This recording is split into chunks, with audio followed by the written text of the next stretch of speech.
Olá a todos, hoje sexta-feira, dia 1º de novembro, dando continuidade ao nosso conteúdo de direito penal, parte especial. A gente vai discutir um pouco sobre o crime de receptação. Vamos falar sobre as disposições gerais dos crimes contra o patrimônio. Temos algumas situações aqui, no mínimo curiosas, que vocês precisam saber.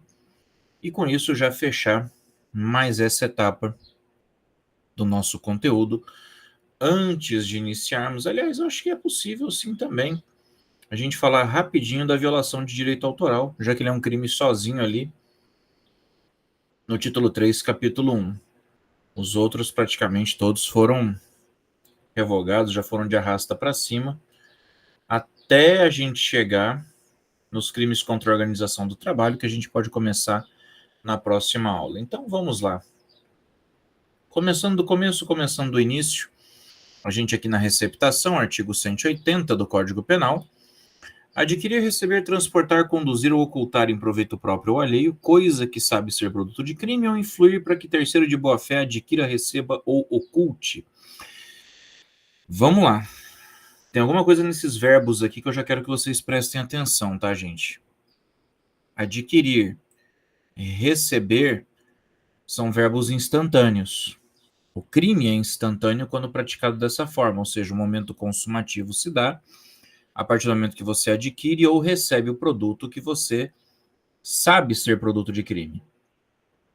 Na conduta de transportar, conduzir e ocultar, aí nós temos crime permanente. Enquanto você estiver transportando, enquanto estiver conduzindo ou enquanto estiver ocultando, você estará cometendo essa conduta. Isso significa que a data da consumação, o momento consumativo se dá com o término da prática dessas condutas que estão descritas. Então, a receptação ela possui 5 verbos, basicamente. Alguns com caracteres de crime instantâneo, outros com caracteres de crime permanente. Lembrando que vai ser crime permanente quando ele se prolonga no tempo, sendo considerado o momento consumativo o do término da execução. Ok. Coisa que sabe ser produto de crime. Isso aqui é um crime que demanda dolo, pessoal. Dolo consciente, dolo direto. Eu sei que a coisa é produto de crime. É um produto que foi furtado, é um produto que foi roubado, é um produto que foi contrabandeado, é um produto que foi objeto de descaminho. Quando ele coloca produto de crime, pode ser qualquer crime, contrabando, descaminho, furto, roubo, não interessa. O que interessa é que a origem da coisa é ilícita e adivinha só, você, ciente de que a origem da coisa é ilícita, adquiriu, recebeu, transportou, conduziu ou ocultou esse bem de livre e espontânea vontade. Para influir para que terceiro de boa-fé o adquira, receba ou oculte, ou ainda, né? É quando você...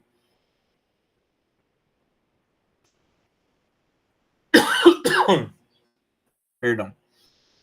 Quando você, de alguma forma, não está sendo aquele que adquire, recebe, transporta, conduz, oculta, ou você, ao menos, está influenciando que um terceiro de boa-fé adquira, receba ou oculte. Se eu influenciei o Joãozinho, meu vizinho, a receber de boa-fé um objeto que eu sei que é objeto de ilícito, não é o meu vizinho Joãozinho que vai receber, porque ele agiu de boa-fé. Quem vai receber sou eu, quem vai responder sou eu. Chega uma mercadoria roubada, eu peço para o meu vizinho, olha, faz um favor, é uma encomenda minha aí, ó, deixa na sua casa, eu estou viajando, eu chego no final de semana e eu pego com você. Aí o vizinho vai lá de boa-fé, recebe e coloca na casa dele. Polícia chega, descobre o bem na casa do Joãozinho. Não, mas peraí, foi o meu vizinho que pediu para eu guardar para ele. Vamos esperar os esclarecimentos.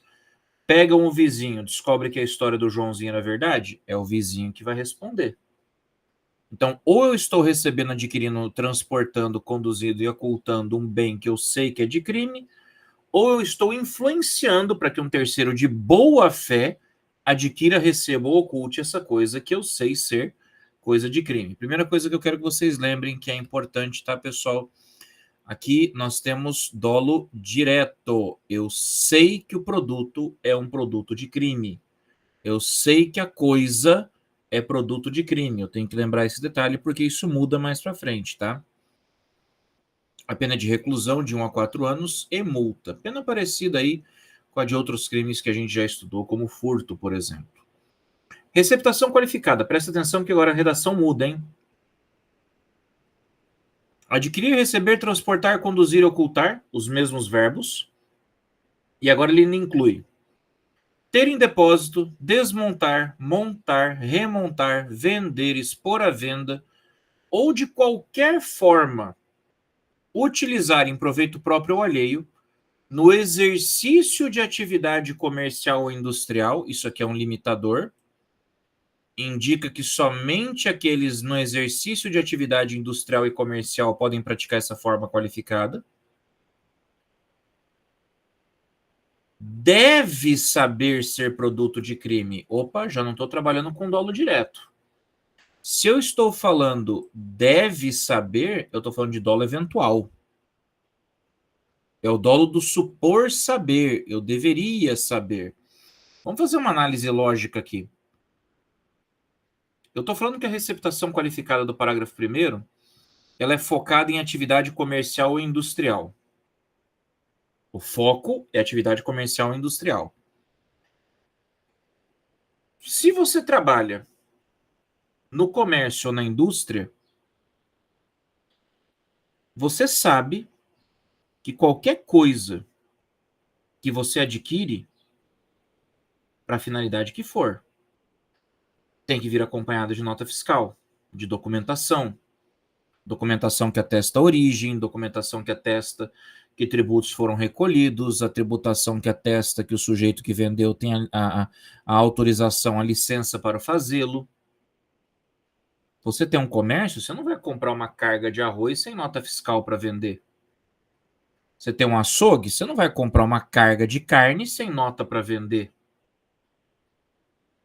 Você deveria saber que aquilo é produto de crime. Se o cara chega para você oferecendo sem nota, sem documento, sem nada. Quem trabalha com atividade comercial ou atividade industrial tem conhecimento e sabe identificar quando o bem tem origem lícita ou não.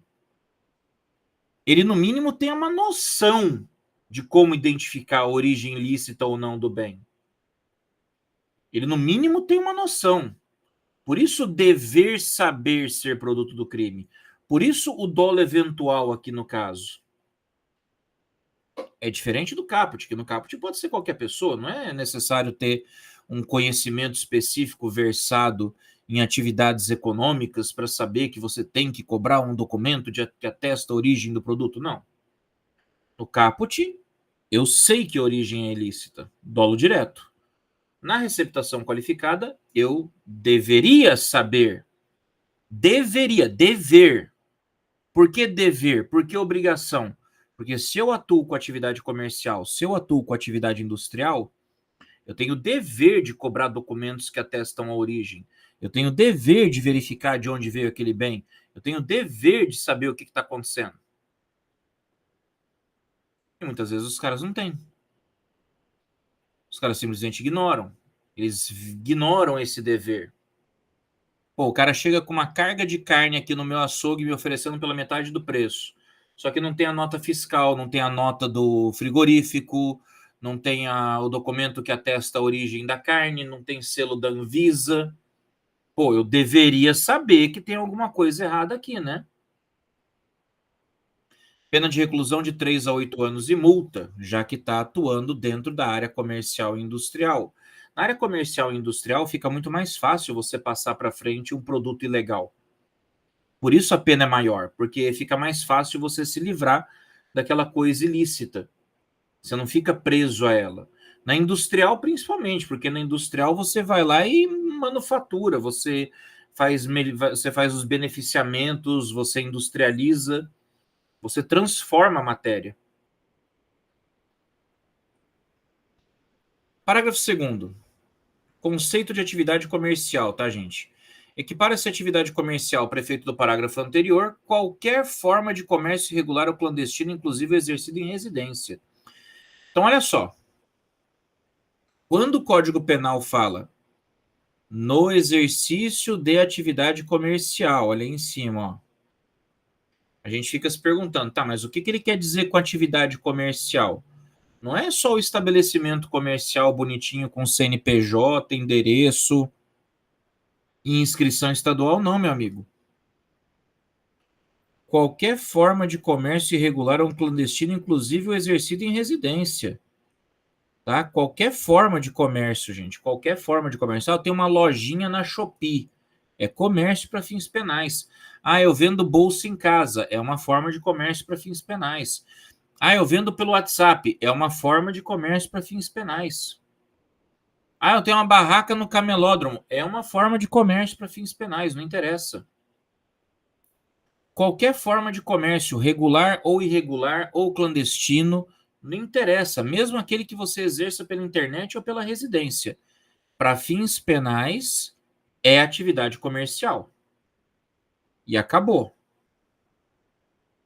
O leque é bem amplo aqui, tá? Parágrafo terceiro. Parágrafo terceiro agora, ele não tem nenhuma anotação, mas é bom vocês colocarem, tá? Parágrafo terceiro é a receptação culposa. O crime de receptação possui forma culposa. Só não tem o título no dispositivo para identificar. Mas é o parágrafo terceiro, hein? Parágrafo terceiro é receptação culposa. E presta atenção que a redação muda de novo. Adquirir ou receber coisa que, por sua natureza ou pela desproporção entre o valor e o preço, ou pela condição de quem oferece, deve presumir-se obtida por meio criminoso. Agora já é o do supor saber. Aqui eu tenho culpa consciente. É diferente do dolo eventual, em que eu tenho um dever saber. Aqui eu tenho culpa consciente. Eu deveria supor, eu deveria presumir. Pô, peraí, olha a natureza da coisa, olha a desproporção do preço. Olha quem está te oferecendo. O cara chega te oferecendo uma televisão OLED de 65 polegadas, um produto que custa em média R$ 8.000 no mercado. Ah, tô vendendo aqui por 2.000. Tá fora da caixa, não tem manual e não tem controle. Aí você vai ver o cara não tem cara de quem tem uma TV OLED de 8.000, R$ 9.000, pô. O cara tá de camiseta, chinelo e bermuda, andando de barra forte, carregando a bicicleta, a televisão debaixo do braço na bicicleta. Pô, peraí, olha as condições como o cara tá me entregando o produto. Olha a desproporção do preço. Uma TV dessa custa quase R$ 9.000, o cara tá me vendendo por 1.200, 2.000. O cara tá com a televisão debaixo do braço vindo me entregar de bicicleta. Não tem manual, não tem caixa, não tem controle, não tem nota fiscal. Pô, tem alguma coisa errada aí, né? É lá do roubal do shopping center. Eu tinha que pelo menos presumir que foi obtida por meio criminoso. Eu não sou obrigado a saber, por isso que a receptação é culposa. Ainda assim, eu não posso cobrar o conhecimento de saber que isso é ilegal. Eu deveria pelo menos presumir que fosse, né? A pena de detenção de 1 mês a 1 ano ou multa, ou ambas as penas nesses casos. Então, olha só. No caput eu tenho dolo direto, eu sei que é produto de crime. Na forma qualificada eu tenho dolo eventual, eu deveria saber que é produto de crime. E na forma culposa eu tenho culpa consciente, eu deveria supor que é produto de crime. Parágrafo 4º, a receptação é punível ainda que desconhecido ou isento de pena o autor do crime que provê a coisa. Isso aqui é para mostrar para vocês que a conduta delituosa que deu origem à ilicitude da coisa receptada, ela é independente da ação de receptação. Eu vou responder por receptação, a receptação vai ser punível, mesmo que eu não saiba quem é que foi responsável pela ilicitude da coisa, ou mesmo que esse cara tenha sido absolvido por qualquer maneira, mesmo que ele tenha sido isento de pena. Desde que, claro, ele não tenha sido isento de pena porque ele provou que comprou a coisa, por exemplo, tá? O isento de pena aqui do autor que eu estou falando é numa hipótese de prescrição, é numa hipótese aí de decadência, numa hipótese de perdão, é numa hipótese aí do artigo 107 do Código Penal, que trata lá das extinções de punibilidade. O cara é menor, inimputável. Nessas hipóteses aí, ó, o cara fica isento de pena. Deixou de ter crime? Não deixou de ter crime. Deixou de ter receptação? Também não. Vai responder pela receptação do mesmíssimo jeito que deveria ter respondido desde o início. Ah, estava faltando uma luz aqui. Fez-se a luz. Na hipótese do parágrafo 3º, receptação culposa, e só na receptação culposa, hein? Se o criminoso for primário, pode o juiz, tendo em consideração as circunstâncias, deixar de aplicar a pena. Receptação dolosa permite a aplicação do artigo 155, parágrafo 2º. Então vamos lá. No caso da receptação culposa, considerando as circunstâncias, a história que foi contada, como é que o bem foi adquirido, recebido, seja o que for, o juiz pode verificar que foi um mal-entendido e deixar de aplicar a pena. Vai dar uma advertência pro cara, vai falar pro cara tomar cuidado com o que ele compra aí na OLX e vida que segue. Cabe perdão judicial, vamos colocar assim. Agora, nas hipóteses de receptação dolosa, que é o caput, receptação simples, e o parágrafo 1º, que é a receptação qualificada, o máximo de benefício que eu tenho é o do 155, parágrafo 2º, que, para quem não lembra, é o princípio da bagatela, aquele que estabelece que, se for de pequeno valor a coisa, a pena de reclusão pode ser substituída por detenção, eu posso ter uma diminuição de pena de 1/3, de 1/6 a 1/3, ou 1/3 a 2/3, não me lembro agora. Não vamos ficar com dúvida, né? Vamos lá olhar? Vai no 155. 1 a 2/3, para não ter dúvida, então. 1 a 2/3 de redução ou a aplicação somente da pena de multa, tá? Então, os mesmos benefícios do princípio da bagatela lá do crime de furto se aplicam às formas dolosas da receptação. Substituição de reclusão por detenção, redução da pena de 1 a 2/3 e aplicação somente da pena de multa. Isso, claro, dependendo das circunstâncias que serão analisadas. Parágrafo 6º traz uma situação no mínimo bizarra, mas que por incrível que pareça, pode acontecer. Tratando-se de bens do patrimônio da União, do Estado, do Distrito Federal e de municípios, ou ainda de autarquia, fundação pública, empresa pública, sociedade de economia mista ou empresa concessionária de serviços públicos, aplica-se em dobro a pena prevista no caput desse artigo, de 1 a 4, vai para 2 a 8. A gente teve um caso que aconteceu aqui no estado há muito tempo atrás, muito tempo atrás mesmo, de notebooks de uma escola municipal aqui em Campo Grande que desapareceram. Os notebooks desapareceram, nunca encontraram quem foi o responsável. O ponto é que, alguns meses depois, esses notebooks foram encontrados em uma loja de informática na fronteira do Brasil com o Paraguai, à venda, ainda com o selo de patrimônio nos aparelhos. O dono do comércio que adquiriu deveria responder por receptação qualificada, porque ele deveria saber que aquilo era produto de ilícito. Não só eram equipamentos que foram sem caixa, foram sem nota fiscal, como tinham um selo de patrimônio neles ainda. Ele deveria saber que aqueles produtos eram produtos de ilícito. Deveria ser enquadrado em receptação qualificada. Então, não só isso, né? Mas ainda a aplicação da pena do caput em dobro. Então, ao invés de pegar aquela pena lá, vai pegar 2 a 8. Olha que situação. Isso aí acontece com mais frequência do que vocês imaginam, viu?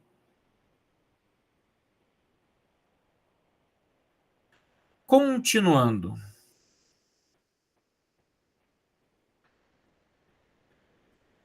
Receptação de animal 180A. Uai, receptação de animal?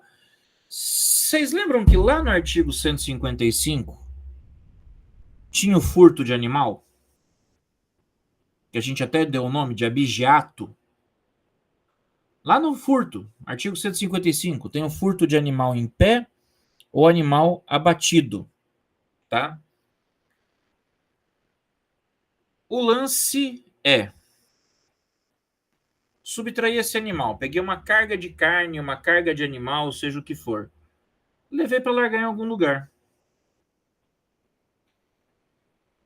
Adquirir, receber, transportar, conduzir, ocultar, ter em depósito ou vender com a finalidade de produção ou de comercialização, semovente domesticável de produção, ainda que abatido ou dividido em partes, que você sabe que você deve saber ser produto de crime. Pena de reclusão de 2 a 5 anos e multa. Lembra aquele meu exemplo do açougueiro? Eu vou melhorar a situação, tá? Tira do 180 e joga aqui. É exatamente o exemplo do açougueiro. É exatamente o exemplo do açougueiro. O açougueiro não pode comprar carne sem toda a documentação que ateste a ele a origem do produto de origem animal. Se ele fizer isso, ele cai na receptação animal. É pena de 2 a 5 anos de cara. Esse crime aqui ele foi incluído pela Lei 13.330 de 2016. É a mesma lei que incluiu a forma qualificada do furto de animal semovente domesticável de produção lá no 155. Vocês podem reparar. A qualificadora do 155 foi incluída por essa mesma lei. Essa lei ela criou o furto qualificado de animal semovente domesticável de produção e a receptação de animal semovente domesticável de produção. O objetivo era punir quem fazia o furto e quem fazia a compra do produto furtado. Aí, pessoal, entram as disposições gerais. Primeira coisa que eu preciso falar para vocês, que vocês têm que guardar, porque é extremamente importante. Extremamente importante. São 3 artigos aqui nas disposições gerais. Nunca analisem esses artigos um de cada vez, tá? Sempre façam a análise conjunta desses 3 artigos, porque esses 3 artigos eles se complementam. O 181 traz uma regra, o 182 traz outra regra, e o 183 traz uma exceção para essas 2 regras. Então, se você analisar o 181, você obrigatoriamente tem que ler o 183 também. Se você lê o 182, você tem que ler o 183 também. Porque o 183 estabelece exceções para o 181 e para o 182. Então, nunca leia só o 181 e achou que já viu tudo que precisava. Ou só o 182 e achou que viu tudo que precisava. O 183 ele é extremamente importante porque ele estabelece exceções para o 181 e para o 182. Então, tem que prestar atenção nesse detalhe, não se esqueçam disso. Vamos entender o que está acontecendo aqui. Essas disposições gerais são aplicadas, via de regra, para todos os crimes contra o patrimônio, do 155 até o 180. Via de regra, a ideia é essa. Olha o que ele coloca ali, ó. Artigo 181. É isento de pena quem comete qualquer dos crimes previstos nesse título. Qual é o título? Crimes contra o patrimônio. É do 155 ao 180. É isento de pena quem comete qualquer dos crimes previstos nesse título em prejuízo. Primeiro, do cônjuge na constância da sociedade conjugal, o marido ou a esposa que estejam casados, de descendente ou ascendente, seja o parentesco legítimo ou ilegítimo, seja civil ou natural. Pai contra filho, filho contra pai. Se o crime contra o patrimônio é de marido contra esposa, esposa contra marido, durante o casamento, de filho contra pai, de pai contra filho, seja o parentesco legítimo, ilegítimo, civil ou natural, não interessa. A gente tem crime impossível, é isento de pena. Por quê? Porque nessas 2 hipóteses, os patrimônios se confundem. O que é do marido é da esposa, o que é da esposa é do marido. Ah, mas é separação de bens, não interessa. Para fins penais, o patrimônio é comum. Pai, filho, filho, pai, é tudo patrimônio da herança, se confunde também. Então, 181 está dizendo qualquer um dos crimes contra o patrimônio, marido contra esposa, Esposa contra marido, filho contra pai, pai contra filho. Crime impossível, tá? É isento de pena, não tem como. Aí veio o 182 e cria outra regra. Vai ter crime, mas somente se procede mediante representação se o crime previsto nesse título é cometido em prejuízo de cônjuge desquitado ou judicialmente separado, aí é o ex-marido contra a ex-esposa, ou a ex-esposa contra o ex-marido, do irmão legítimo ou ilegítimo, irmão contra irmão, do tio ou sobrinho com quem o agente coabita. Tio contra sobrinho, sobrinho contra tio, se os dois morarem juntos. Nessas hipóteses tem crime.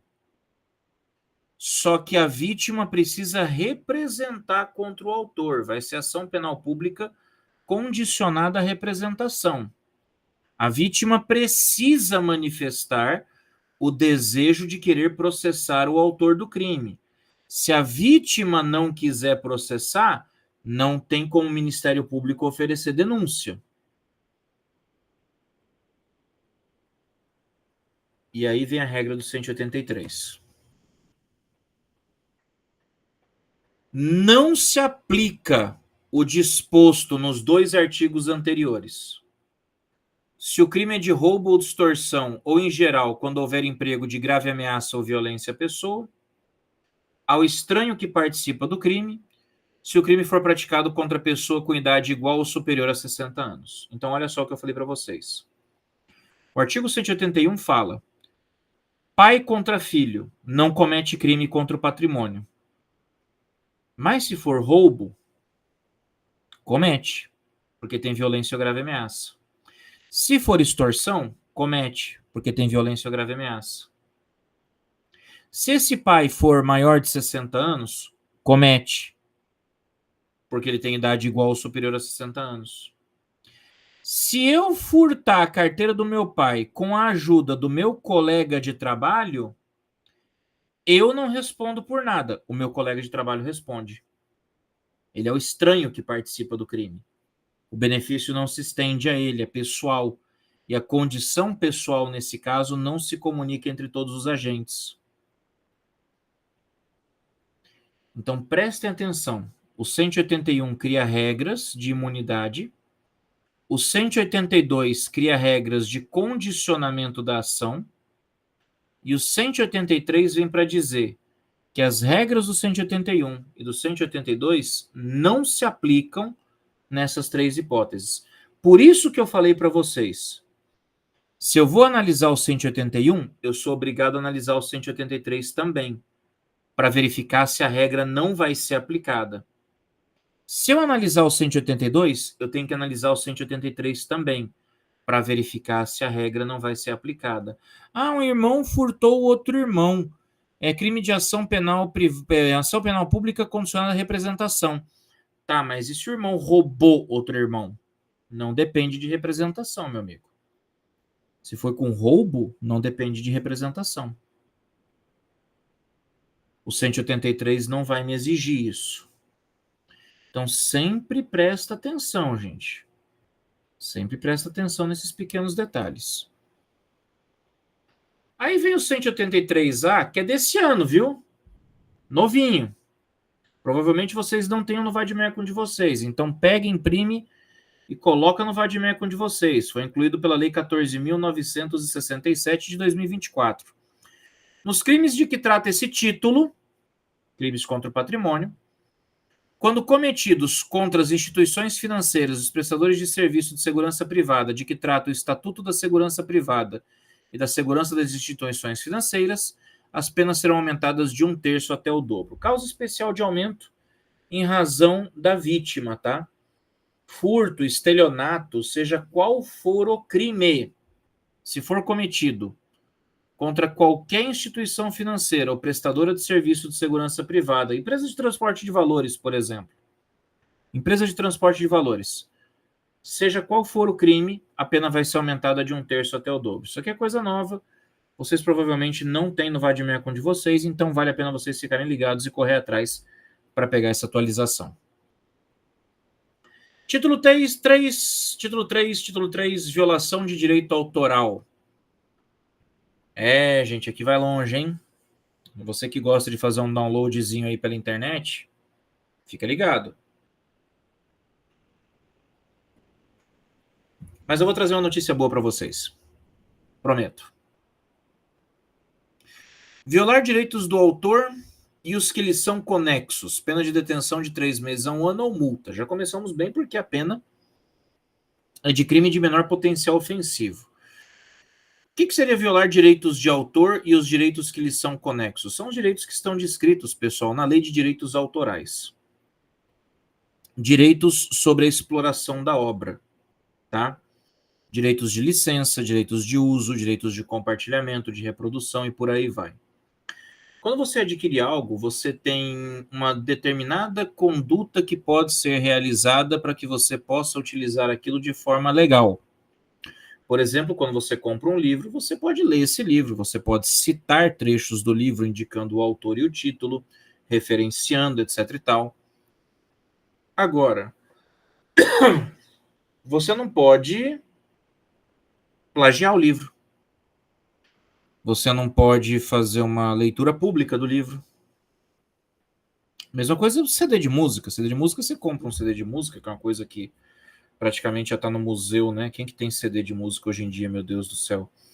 Mas um CD de música, quando você olha atrás da capinha, nas letrinhas miúdas que ficam no rodapé ali do encarte, tem lá dizendo que é para uso pessoal, que não é para reprodução pública. Então, a violação de direito autoral, ela é caracterizada quando você viola os direitos do autor ou os direitos que lhe são conexos, que são os direitos de exploração comercial daquela obra. A pena é bem baixa, 3 meses a 1 ano, porque de fato não é um crime tão grave assim. Os parágrafos 1º, 2º e 3º trazem informações com relação às formas qualificadas desse crime. Tá? Formas qualificadas. Vamos ver o parágrafo 1º. Se a violação consiste em reprodução total ou parcial com intuito de lucro direto ou indireto por qualquer meio ou processo de obra intelectual, interpretação, execução ou fonograma, sem autorização expressa do autor, do intérprete ou do executante, do produtor, conforme o caso ou quem os represente. Reclusão de 2 a 4 anos e multa. Aqui já piorou um pouquinho, né? Quando a gente fala de reprodução total ou parcial, atenção a essa palavra reprodução, tá? Esse reproduzir aqui é no sentido de você... Deixa eu só confirmar uma informação, porque eu acho que essa informação também está no parágrafo 2º.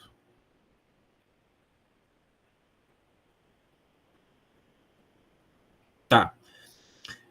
Essa reprodução aqui é no sentido de fazer cópia, tá?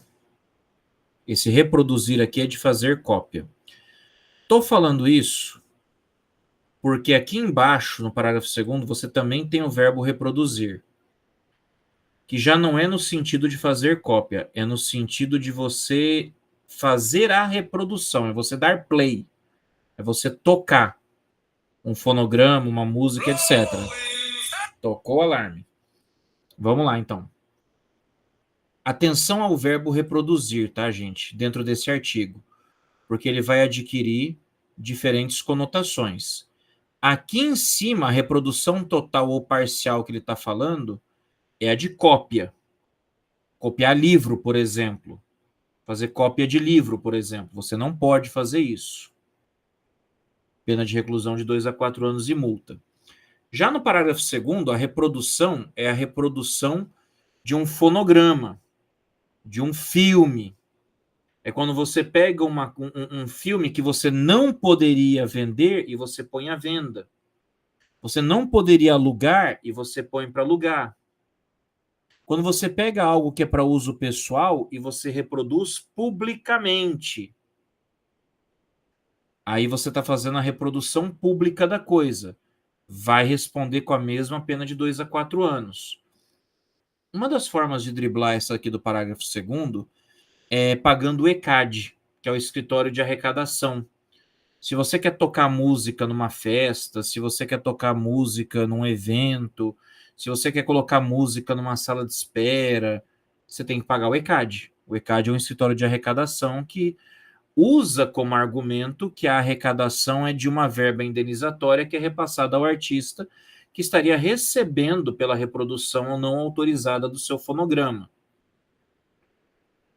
Só que também tem alguns mistérios aí com relação ao ECAD que a gente não sabe como é que funciona, né? Se eu tocar aqui uma música de um cantor árabe agora, o ECAD vai atrás do cara lá nos Emirados Árabes para pagar para ele? Não sei.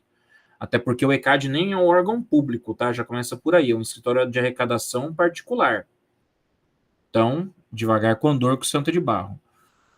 Parágrafo 1º, reprodução no sentido de cópia. Parágrafo 2º é reprodução no sentido de fazer reprodução pública, de tocar publicamente para as pessoas ouvirem. É no 3º que eu estou sentindo a galera ficar com medo.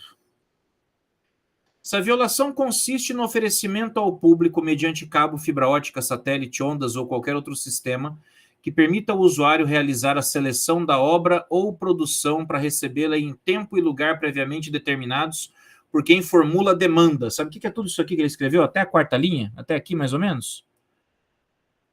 Oferecer para download. Ponto. É isso que ele escreveu aqui. Com o intuito de lucro direto ou indireto, sem autorização expressa, conforme o caso do autor, do artista intérprete, do executante, do produtor, do fonograma ou de quem os represente. Também reclusão de 2 a 4 anos. Esse parágrafo 3º é para violação de direito autoral online, tá, gente? É para quem oferece conteúdo para download.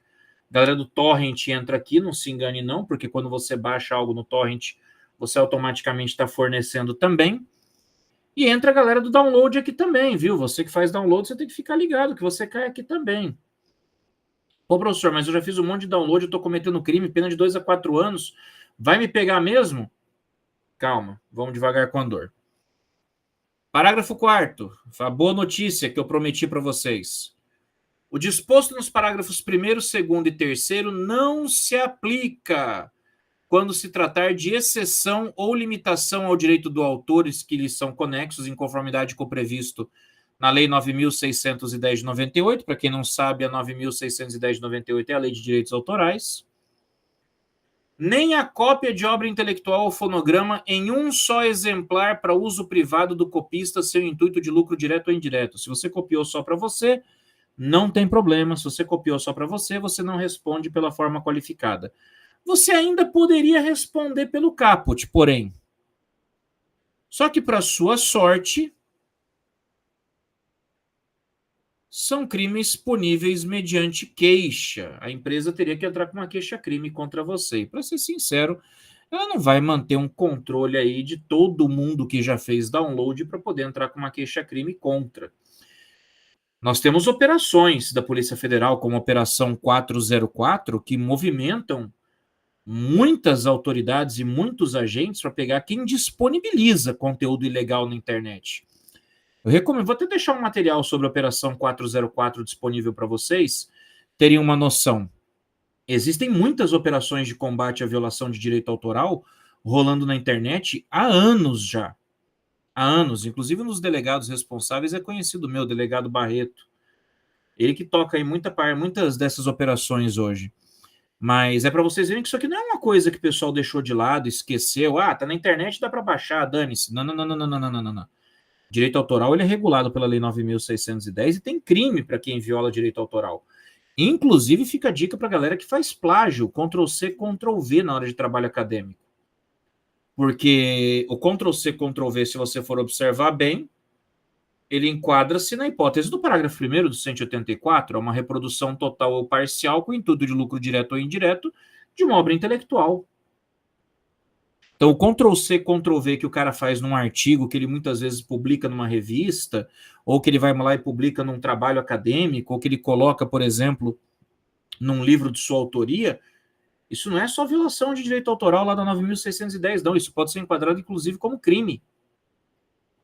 Então, a pessoa tem que ficar ligada, pessoal. É que aqui no Brasil o pessoal não leva muito a sério. Aqui, né, no Brasil aqui é meio várzea essa questão da violação de direito autoral. Desde que a gente criou conexão com a internet aqui e aprendeu a fazer download, a gente vai, entra e baixa o que a gente quer do jeito que a gente quer. Agora, essas questões são tratadas com extremo rigor fora do Brasil. Tanto que fora do Brasil ninguém pensa em fazer download sem estar usando uma VPN. Porque lá dá multa e dá multa pesada, vocês não se enganem não. Aqui no Brasil, galera que fica fornecendo, por exemplo, IPTV, tá sendo pega na Operação 404, tá dando cadeia para essa galera. Então não subestime não, porque ainda que você pense que isso aqui pode não dar nada, tá dando e para muita gente. Pessoal, próxima aula a gente começa os crimes contra a organização do trabalho. São crimes bem simples, tá, gente? Coisa bem simples mesmo. A gente começa e termina. E deixa eu até dar uma olhada, se der tempo, a gente pode fazer também os crimes contra o sentimento religioso e contra o respeito dos mortos, que também é bem rápido, tá? A gente pode ir até o 212 tranquilamente na próxima aula. Qualquer dúvida, por favor, deixe a mensagem no fórum para a gente ir conversando. Podem pegar o material de apoio que vai ficar disponível lá para vocês também. Ficamos à disposição para o que vocês precisarem. Eu estou recebendo bastante mensagem do pessoal com dúvida com relação à data da prova. Pessoal, data da prova 29 de novembro. 29, 22 não, 29. Vamos jogar uma semana para frente para dar tempo da gente ter o conteúdo adequado para nossa avaliação. Então, joga na agenda aí 29 para nossa avaliação, beleza? Pessoal, muito obrigado pela presença de vocês. Fiquem com Deus, bons estudos, até a próxima aula e fui.